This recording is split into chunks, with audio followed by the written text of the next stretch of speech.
Draw an energy level diagram for an endothermic reaction. We'll label the axes, activation energy, and the net energy transfer. Let's just label the axes before we do anything else on this graph. So down here on this x-axis, we have reactants on the left, and we have products on the right. So that's what we have there. Now we have a name for this, which is reaction path. And it just means reactants on the left and products on the right. Now this is an energy level diagram, so it shouldn't be any surprise this axis here is energy. Okay, so endothermic. Okay, all chemical reactions are either exothermic or endothermic. One type give out energy, the other type take in energy. And the clue is at the start here, the first two letters of the word. If it's exothermic, exothermic starts EX, and you exit a room, you go out of a room. That would be giving energy out.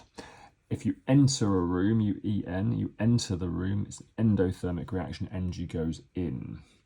So let's just, for the sake of argument, draw our reactants with this much energy, okay? As long as you put it somewhere sensible, that's fine. I'm just going to put it there.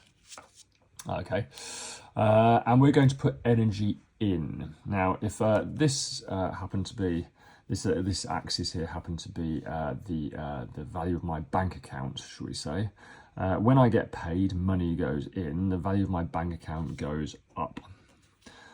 So that's what's going to happen in an endothermic reaction. The products are going to have more energy than the reactants.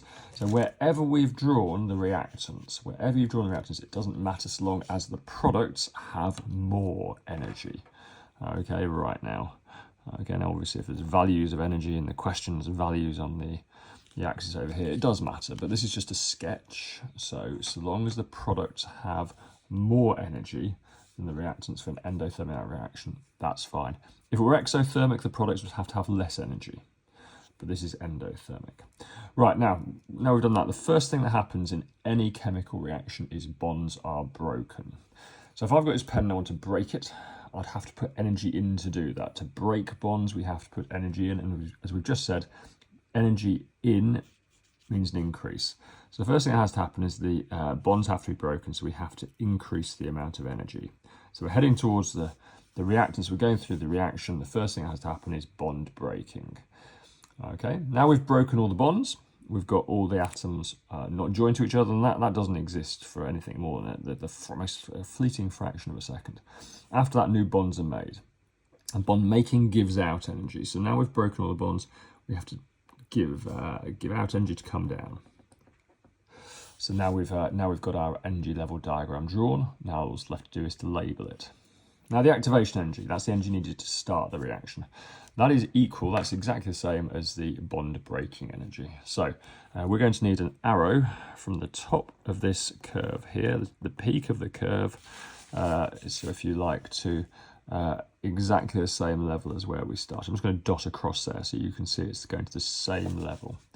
Okay, so that axis, the gap there between the peak of that curve and the reactant's energy level, that is the activation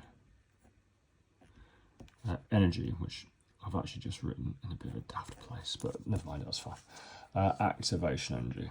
Okay, the next thing we need to label is the net energy transfer. And this is why I've written in daft place, because this is where I want to draw the net energy transfer. The net energy transfer is the difference between the energy of the reactants and the product. So it's the difference between these two lines here.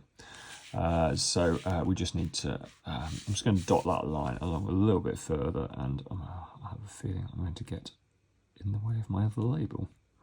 Let's dot this line along a little bit further as well, just to get this. There we go. Right, so this gap here, between here and here, that is the net energy transfer, the overall energy transfer in the reaction. And for an endothermic reaction, that's going to be positive. If we're exothermic, the products will be down here, and we'll do the gap there. But this is endothermic. Right, 5 marks for that. 1 mark for the energy for the axes label. 1 mark for the products being higher than the reactants. 1 mark for joining it up as we did.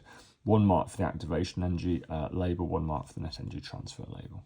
All these questions more on elshamhighchemistry.com.